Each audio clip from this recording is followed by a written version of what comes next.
Cool Air by H.P. Lovecraft. You ask me to explain why I'm afraid of a draft of cool air, why I shiver more than others upon entering a cold room, and seem nauseated and repelled when the chill of evening creeps through the heat of a mild autumn day.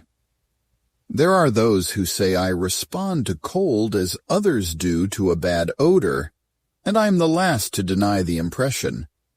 What I will do is to relate the most horrible circumstance I ever encountered, and leave it to you to judge whether or not this forms a suitable explanation of my peculiarity.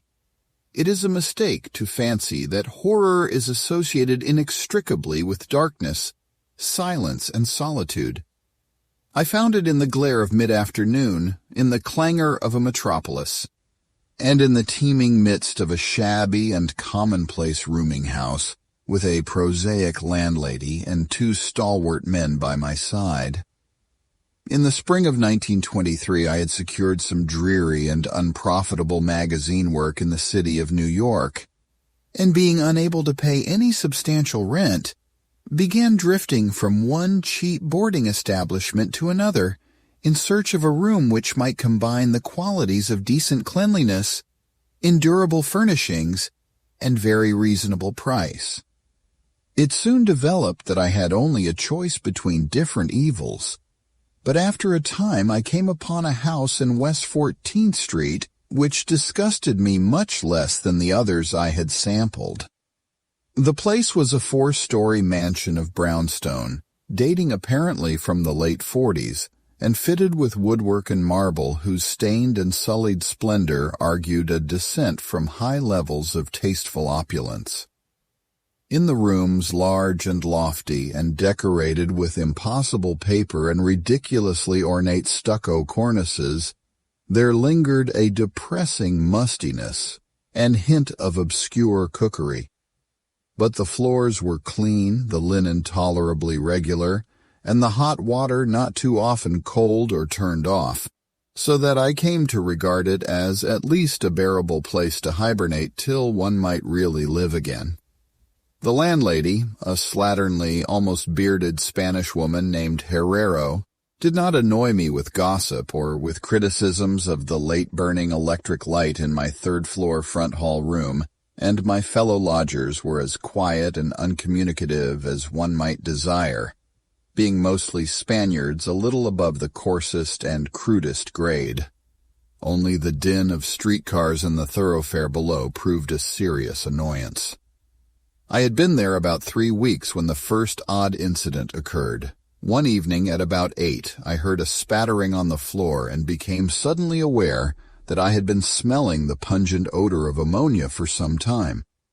Looking about, I saw that the ceiling was wet and dripping, the soaking apparently proceeding from a corner on the side toward the street.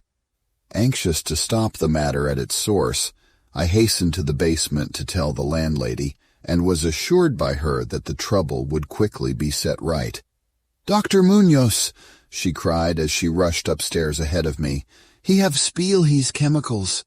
He is too sick for doctor himself, sicker and sicker all the time. But he will not have no other for help. He is very queer in his sickness. All day he take funny-smelling baths, and he cannot get excite or warm. All his own housework he do. His little room are full of bottles and machines, and he do not work as doctor. But he was great once. My father in Barcelona have hear of him, and only just now he fix a arm of the plumber that get hurt of sudden. He never go out, only on roof, and my boy Esteban he bring him his food and laundry and medicines and chemicals. My God, the salamoniac that man use for keep him cool." Mrs. Herrero disappeared up the staircase to the 4th floor, and I returned to my room. The ammonia ceased to drip, and as I cleaned up what had spilled and opened the window for air, I heard the landlady's heavy footsteps above me. Dr. Munoz I had never heard, save for certain sounds as of some gasoline-driven mechanism, since his step was soft and gentle. I wondered for a moment what the strange affliction of this man might be, and whether his obstinate refusal of outside aid were not the result of a rather baseless eccentricity. There is, I reflected tritely, an infinite deal of pathos in the state of an eminent person who has come down in the world. I might never have known Dr. Munoz had it not been for the heart attack that suddenly seized me one forenoon as I sat writing in my room. Physicians had told me of the danger of those spells, and I knew there was no time to be lost. So remembering what the landlady had said about the invalid's help of the injured workman, I dragged myself upstairs and knocked feebly at the door above mine. My knock was answered in good English by a curious voice some distance to the right, asking my name and business, and these things being stated, there came an opening of the door next to the one I had sought. A rush of cool air greeted me, and though the day was one of the hottest of late June, I shivered as I crossed the threshold into a large apartment whose rich and tasteful decoration surprised me in this nest of squalor and seediness. A folding couch now filled its diurnal role of sofa, and the mahogany furniture, sumptuous hangings, old paintings, and mellow bookshelves all bespoke a gentleman's study rather than a boarding-house bedroom. I now saw that the hall room above mine, the ladle room of bottles and machines which Mrs. Herrero had mentioned, was merely the laboratory of the doctor, and that his main living quarters lay in the spacious adjoining room, whose convenient alcoves and large contiguous bathroom permitted him to hide all dressers and obtrusive utilitarian devices. Dr. Munoz most certainly was a man of birth, cultivation, and discrimination. The figure before me was short but exquisitely proportioned and clad in somewhat formal dress of perfect cut and fit. A high-bred face of masterful, though not arrogant expression was adorned by a short iron-gray full beard, and an old-fashioned pince-nez shielded the full dark eyes, and surmounted an aquiline nose which gave a Moorish touch to a physiognomy otherwise dominantly Celtiberian. Thick, well-trimmed hair that argued the punctual calls of a barber was parted gracefully above a high forehead, and the whole picture was one of striking intelligence and superior blood and breeding. Nevertheless, as I saw Dr. Munoz in that blast of cool air, I felt a repugnance which nothing in his aspect could justify. Only his lividly inclined complexion and coldness of touch could have afforded a physical basis for this feeling, and even these things should have been excusable considering the man's known invalidism. It might, too, have been the singular cold that alienated me, for such chilliness was abnormal on so hot a day, and the abnormal always excites aversion, distrust, and fear. But repugnance was soon forgotten in admiration, for the strange physician's extreme skill at once became manifest, despite the ice-coldness and shakiness of his bloodless-looking hands. He clearly understood my needs at a glance, and ministered to them with a master's deftness, the while reassuring me in a finely modulated, though oddly hollow and timbreless voice, that he was the bitterest of sworn enemies to death, and had sunk his fortune, and lost all his friends in a lifetime of bizarre experiment devoted to its bafflement and extirpation. Something of the benevolent fanatic seemed to reside in him, and he rambled on almost garrulously as he sounded my chest, and mixed a suitable draught of drugs fetched from the smaller laboratory room. Evidently he found the society of a well-born man a rare novelty in this dingy environment, and was moved to unaccustomed speech as memories of better days surged over him. His voice, if queer, was at least soothing, and I could not even perceive that he breathed as the fluent sentences rolled urbanely out. He sought to distract my mind from my own seizure by speaking of his theories and experiments, and I remember his tactfully consoling me about my weak heart by insisting that will and consciousness are stronger than organic life itself, so that if a bodily frame be but originally healthy and carefully preserved, It may, through a scientific enhancement of these qualities, retain a kind of nervous animation, despite the most serious impairments, defects, or even absences in the battery of specific organs. He might, he half-jestingly said, someday teach me to live, or at least to possess some kind of conscious existence, without any heart at all. For his part, he was afflicted with a complication of maladies requiring a very exact regimen which included constant cold. Any marked rise in temperature might, if prolonged, affect him fatally, and the frigidity of his habitation, some 55 or 56 degrees Fahrenheit, was maintained by an absorption system of ammonia cooling, the gasoline engine of whose pumps I had often heard in my own room below. Relieved of my seizure in a marvelously short while, I left the shivery place a disciple and devotee of the gifted recluse.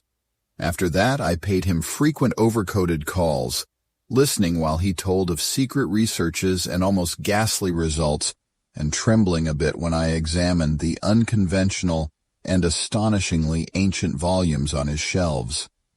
I was eventually, I may add, almost cured of my disease for all time by his skillful ministrations.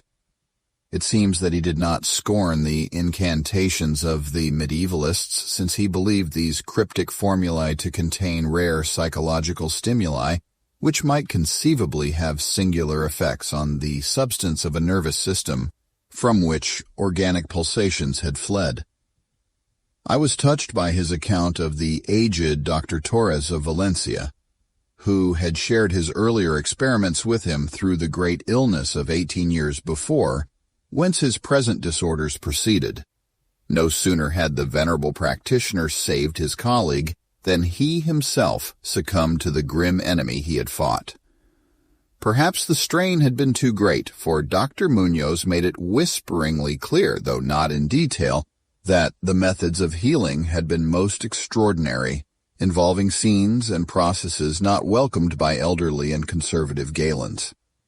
As the weeks passed, I observed with regret that my new friend was indeed slowly but unmistakably losing ground physically, as Mrs. Herrero had suggested.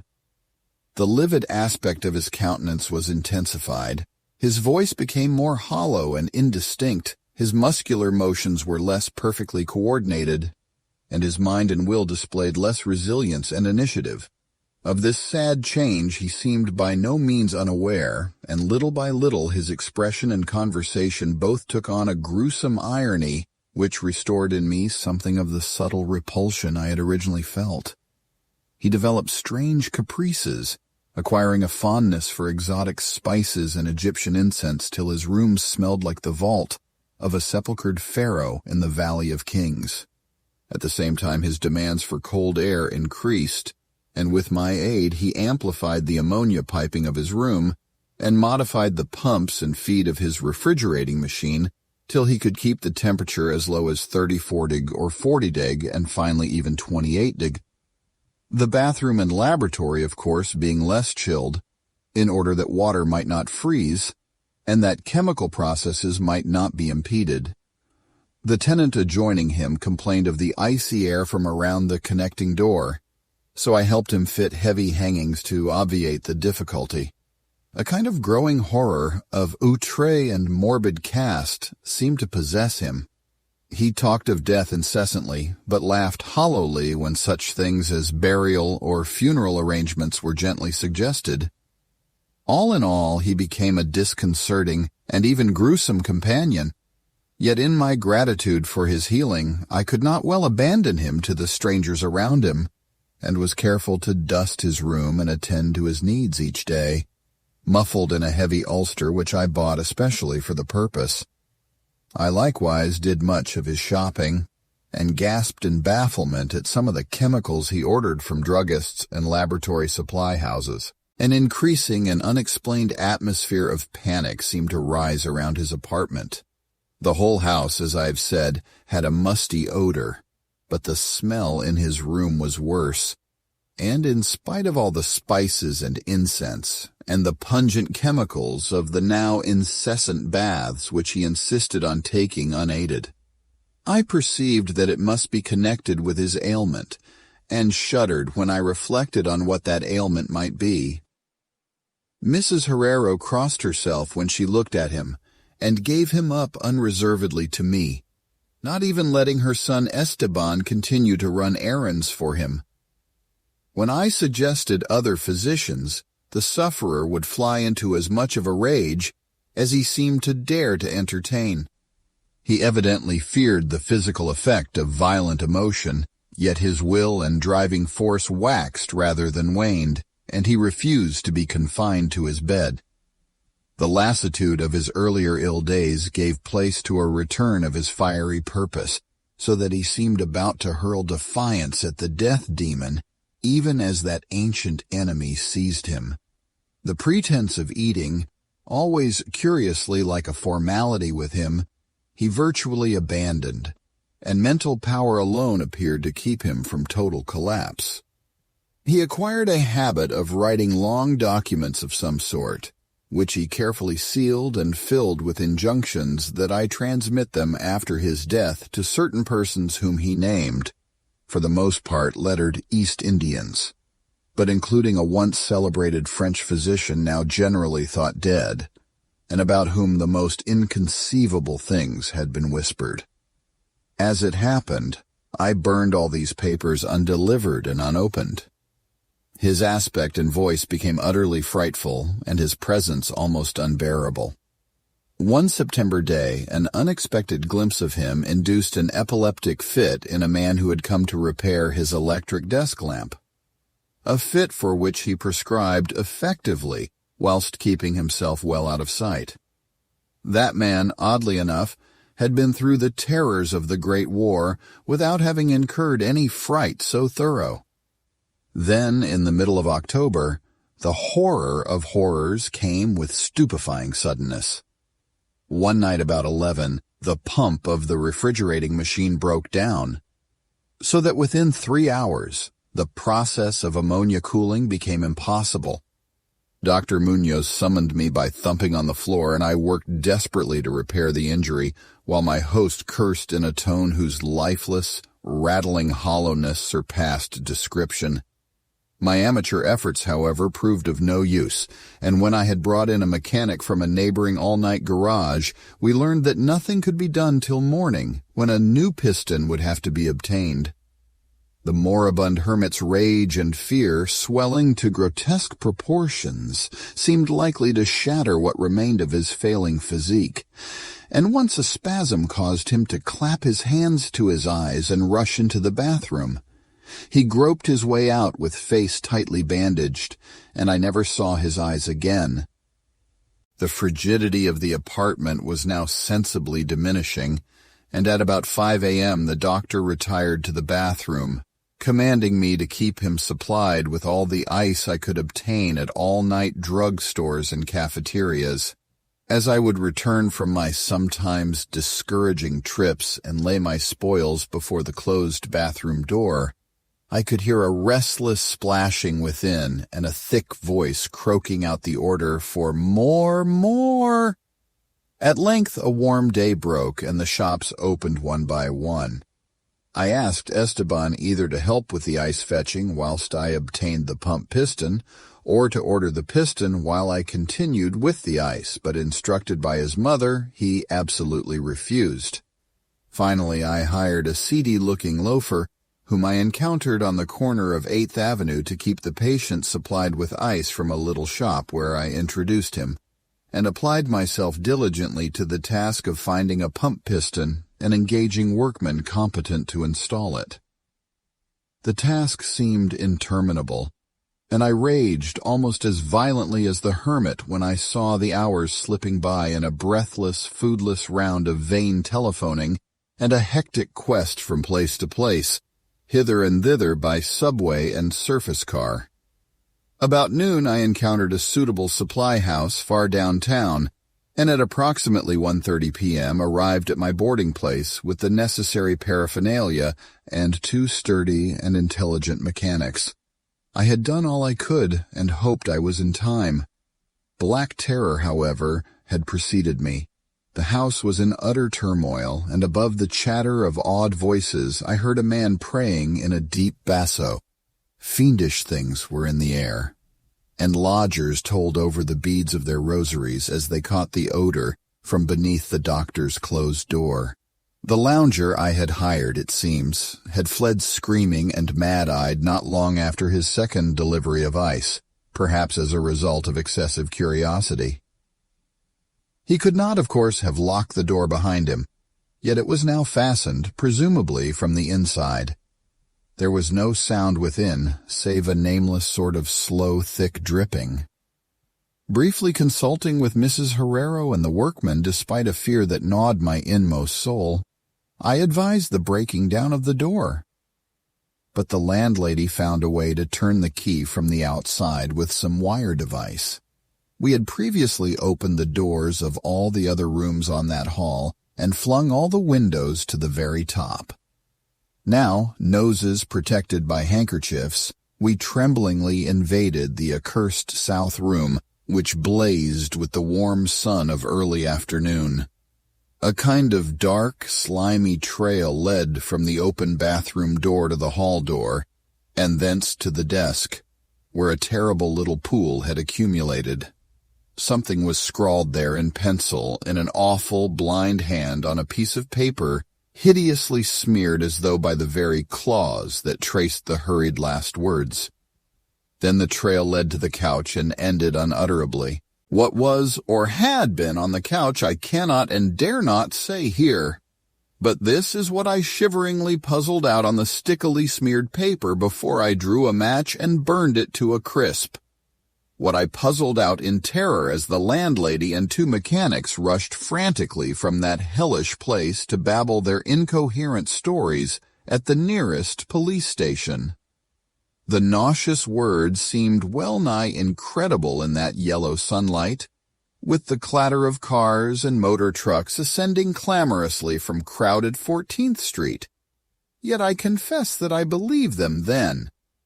Whether I believe them now, I honestly do not know. There are things about which it is better not to speculate, and all that I can say is that I hate the smell of ammonia and grow faint at a draught of unusually cool air. "The end," ran that noisome scrawl, "is here, no more ice. The man looked and ran away. Warmer every minute and the tissues can't last. I fancy you know what I said about the will and the nerves in the preserved body after the organs ceased to work. It was good theory, but couldn't keep up indefinitely. There was a gradual deterioration I had not foreseen. Dr. Torres knew, but the shock killed him. He couldn't stand what he had to do. He had to get me in a strange, dark place when he minded my letter and nursed me back. And the organs never would work again. It had to be done my way, artificial preservation. For you see, I died that time 18 years ago.